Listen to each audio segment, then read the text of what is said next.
exfoliating bar. This is News Talk. All right, you're welcome along. It's Thursdays Off the Ball. Nathan with you until 10 o'clock. We got a busy show ahead. It's a very good day if you're a Liverpool supporter. Jurgen Klopp this evening confirming that he has signed a new 4-year contract that will keep him at Anfield until 2026. We'll get the instant reaction from John Giles and also John's thoughts on another brilliant week in the Champions League. John coming your way as always at 7:30. Packed weekend coming up in the Football Championship, quarterfinals in all 4 provincial championships. Conleth Gilligan and Anthony Moyles will join us after 8 o'clock to look ahead to them. Stephen Ward joins us on the Football Show. He announced his retirement from football last week.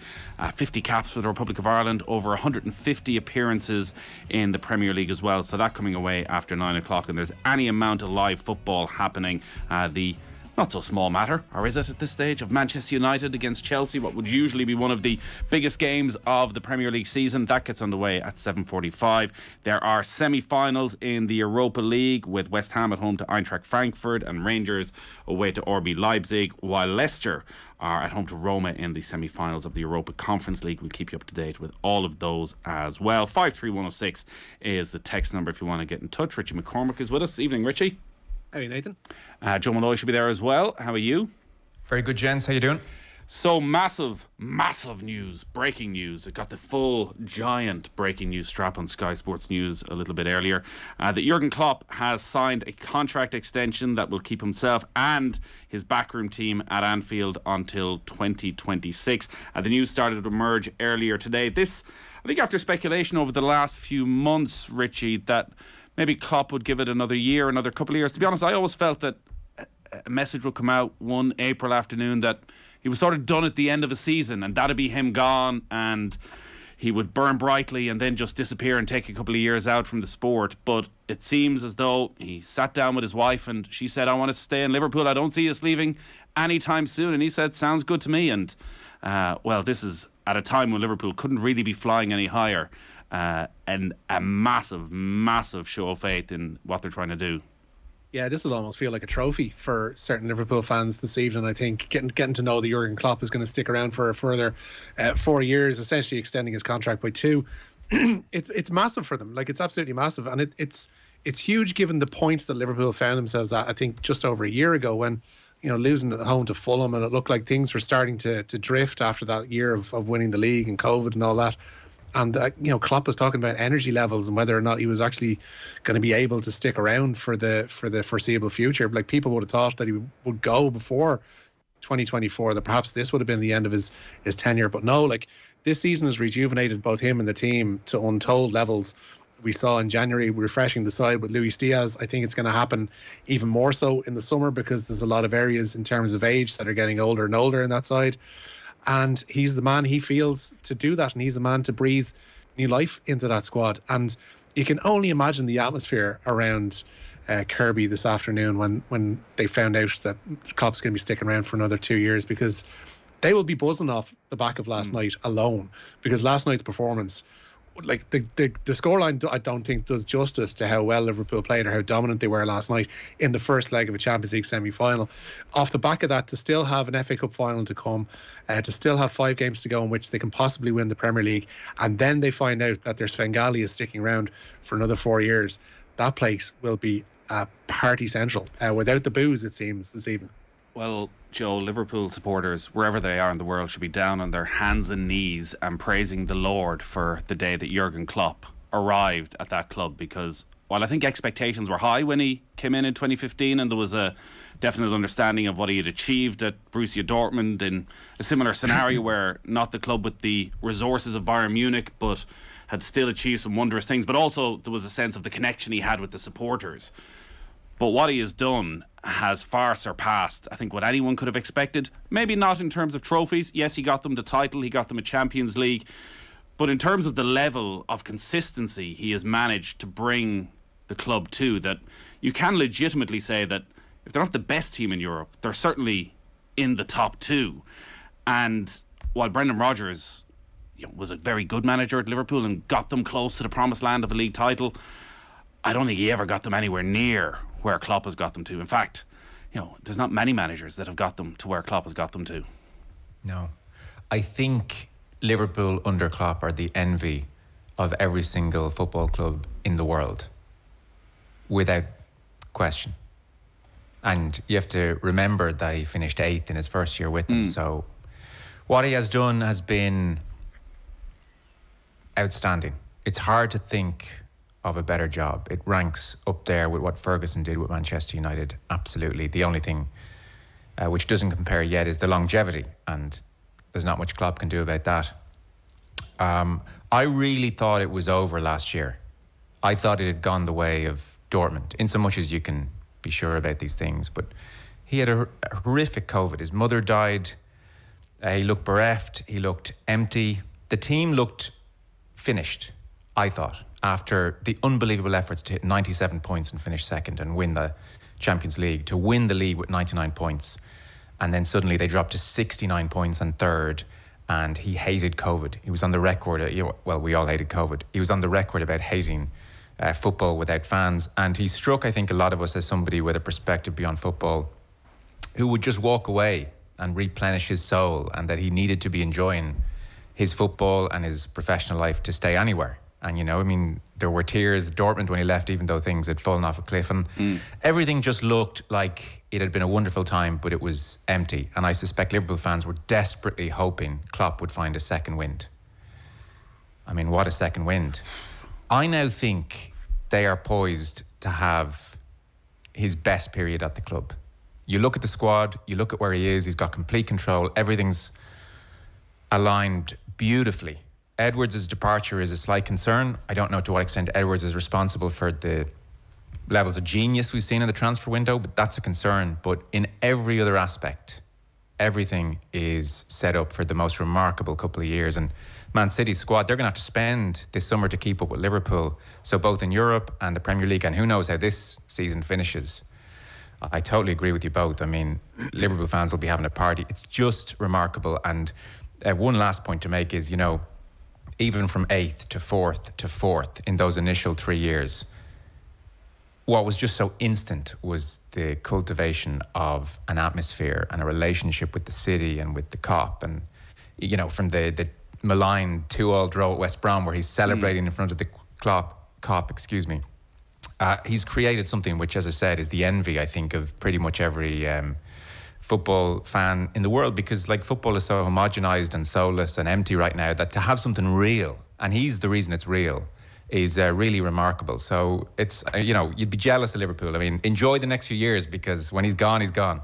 It is that rejuvenation that they have shown over the past 12 months that really cements the comparison with Ferguson as well. That while Manchester United had sustained success, there were times where you thought, well, there's a dip and Arsenal emerge or Chelsea emerge.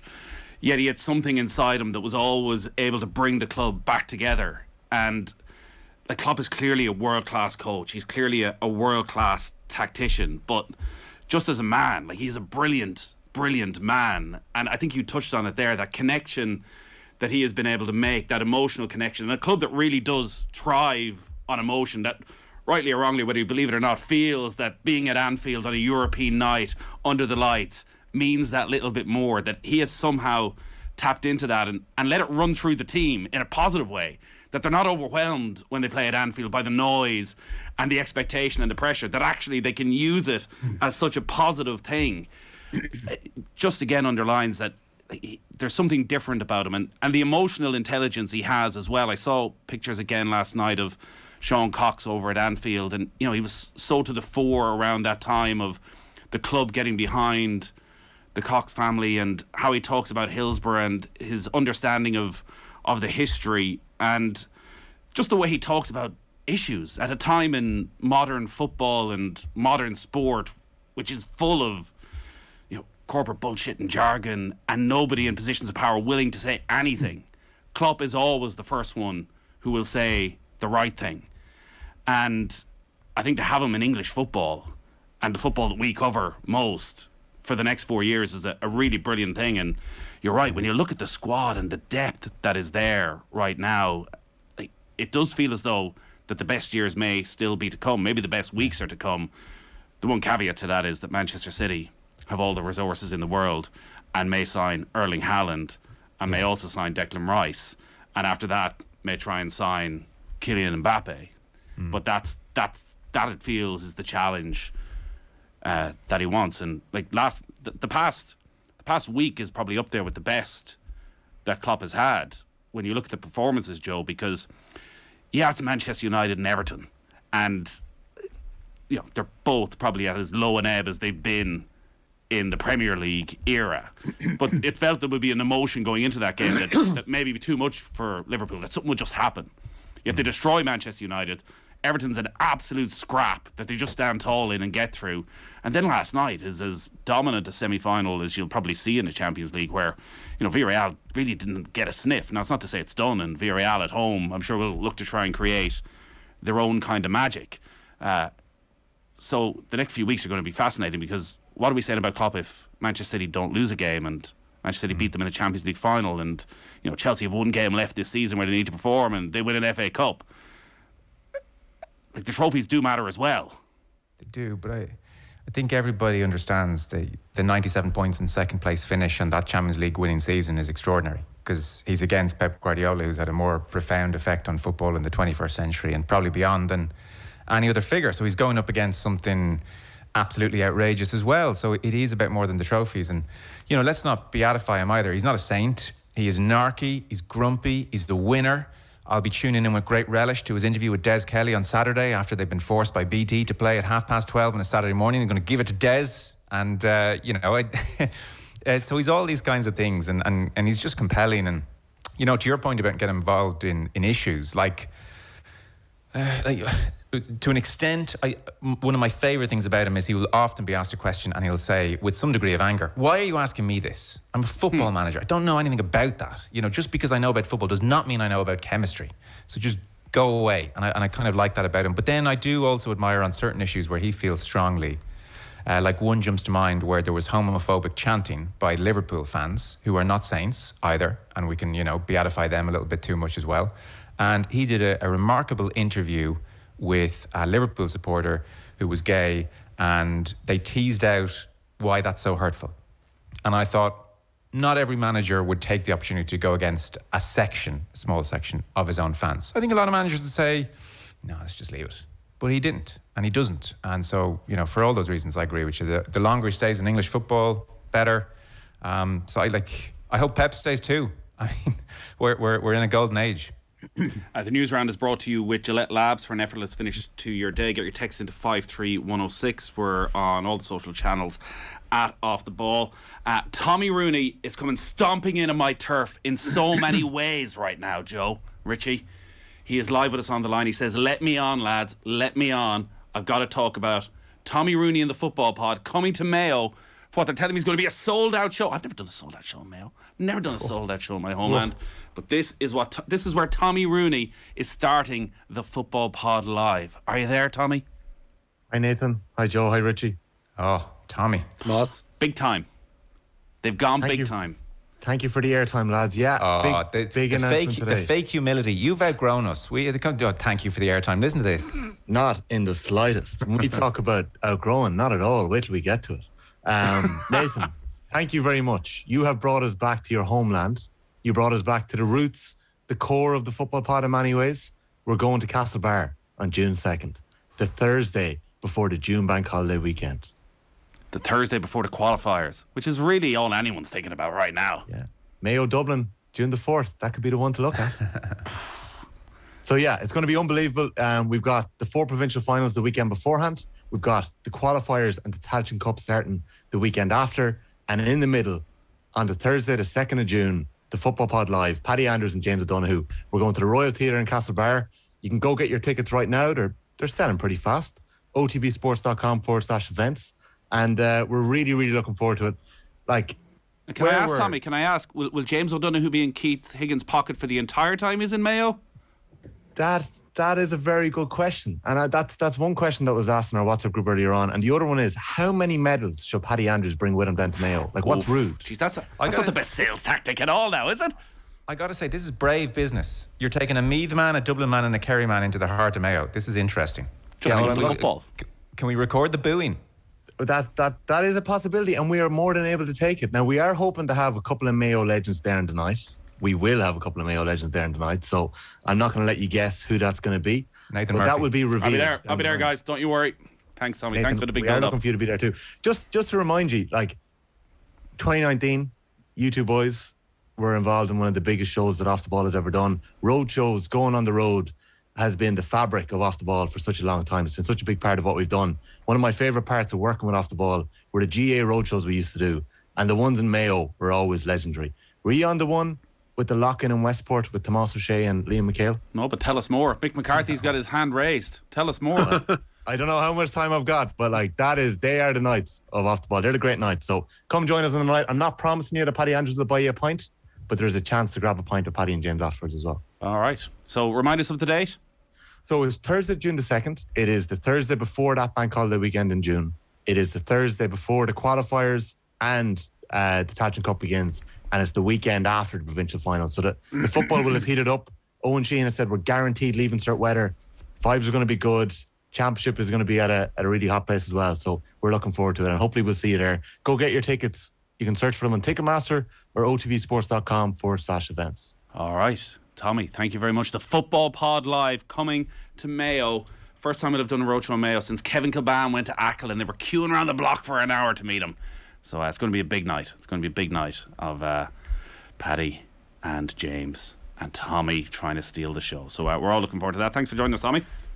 Thanks, guys. Good luck. Get your tickets right now. John and Claire text in. 9% rent increase, not a house to live in the country, 2 years of COVID, no childcare, massive hospital waiting list, and now you're telling me you can't even get a cup of tea in a Mars bar on the train. What is becoming of this country? At least we've got the Munster round robin.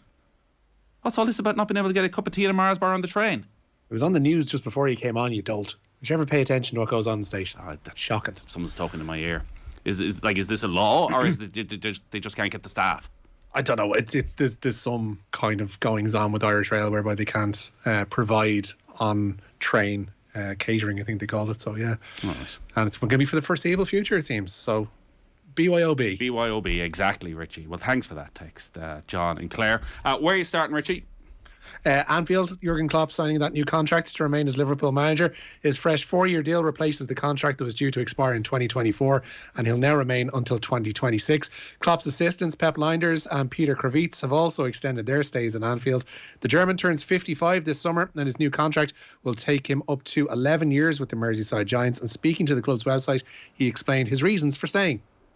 Because Ola wants to stay, and as a good husband, what are you doing when your wife wants to stay? You stay. And that's not the only reason, but it's one of the reasons. And easy decision, eh?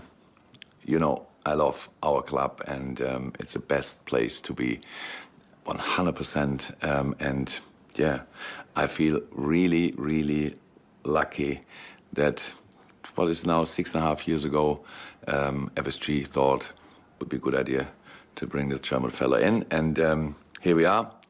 And now we like bad smell who's sticking around and will stay for another 2. Makes it 4 from now on. Wow, that's a long time in football.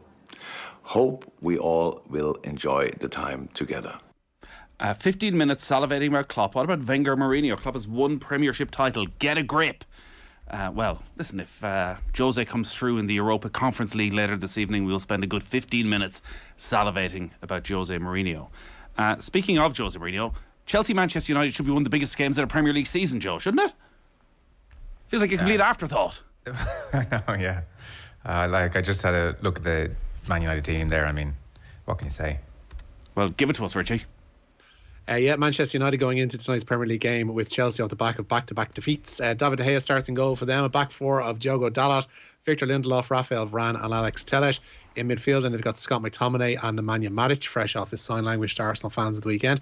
Anthony Elanga, Bruno Fernandes and Marcus Rashford are in behind Cristiano Ronaldo. For Chelsea, Edouard Mendy starts in goal. They've got a back three of Cesar Azpilicueta, Thiago Silva and the departing Antonio Rudiger. From right to left across the midfield, it's Reece James, Jorginho, N'Golo Kante and Marcus Alonso.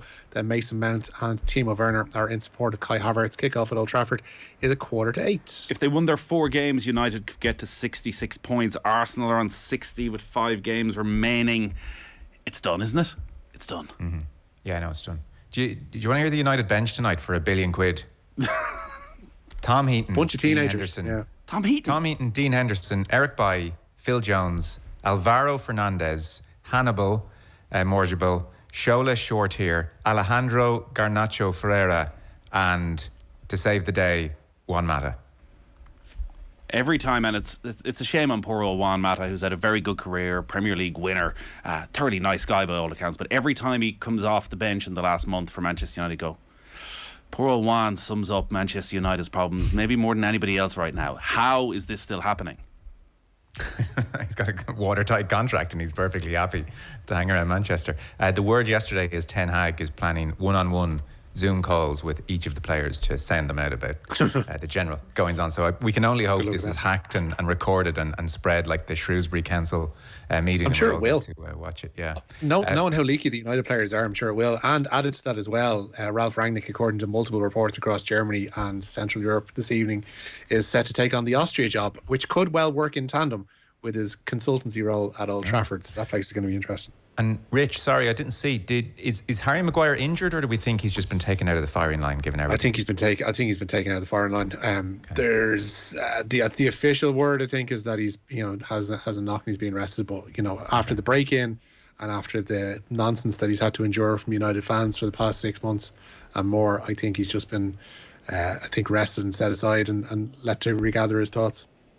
So United-Chelsea, understandably overshadowed by the Champions League this week. Probably been a little bit overshadowed tonight as well, Richie, by the Europa League and the Europa Conference League, because historic for West Ham and Leicester and Rangers. Yeah, a weird bit of symmetry for West Ham. It's their first European semi-final in 46 years, and wouldn't you believe it, they're playing the exact same opposition as they did during that 76 Cup Winners' Cup semi-final. That's Eintracht Frankfurt. Tonight's other semi, first leg, sees Rangers away to RB Leipzig, and as you mentioned, it is the Battle of Bruges versus Jose at the King Power, with Leicester up against Roma, while in Rotterdam, Feyenoord play host to Marseille. So Ireland have their final Six Nations game at the weekend. Team news in for that match against Scotland? Yeah, Ireland boosted by the return from injury of Sam Monaghan for Saturday's TikTok Women's Six Nations closer against Scotland. She'll pack down in the second row alongside captain Nicola Friday. Nikki Caughey comes in for Nicole Cronin at out half, and Molly Scuffle-McCabe switches to the wing. That's in the absence of Emer Considine, so there's a debut for Vicky Irwin at fullback. A win over the Scots at Kingspan Stadium will secure fourth spot in the tournament, and despite the heavy nature of last week's defeat to England, head coach Greg McWilliams says the Ireland camp remains positive. Yeah, but let's be honest, we need to improve so much in so many areas. But if you look at the stats for the top 5 rounds and the most dominant hits of all players playing the Six Nations, Ireland are ranked 1, 2 and 3. You're the first, second and third player in that order. And then Nick Friday, I think, is 6th. You have Dorothy Wall, you have Niamh Jones and Adele McMahon in there. I mean, to have 4 players in the top 6 out of the entire Six Nations for dominant tackles. Sometimes, like when you're building a team, we've all seen it being involved in sport. We have a team and you wonder, how do they win when they don't necessarily have the skill set of others? And you look at other teams that have everything that you want and they don't win. And I think one of the biggest components you can have as a team is that ability to have your passion and have an emotional connection to what you're supporting. And that's what they have in spades. And that's why I'm proud as a coach. But then to be more successful in your wins, it's also about your skill set. It's about your technical understanding and execution. It's about game moments and how you can cope under pressure. That's how you eventually win more. But to have that passion is massive, and to have that emotional connection is really important, because I think by having that, you have a really good chance of developing, and hopefully we can just continue to improve our execution and our understanding of the game. And I think then we've got a pretty good mixture that we can hopefully be more competitive. A couple of other bits of live sport today. Snooker, not exactly a young man's game at the moment, Richie.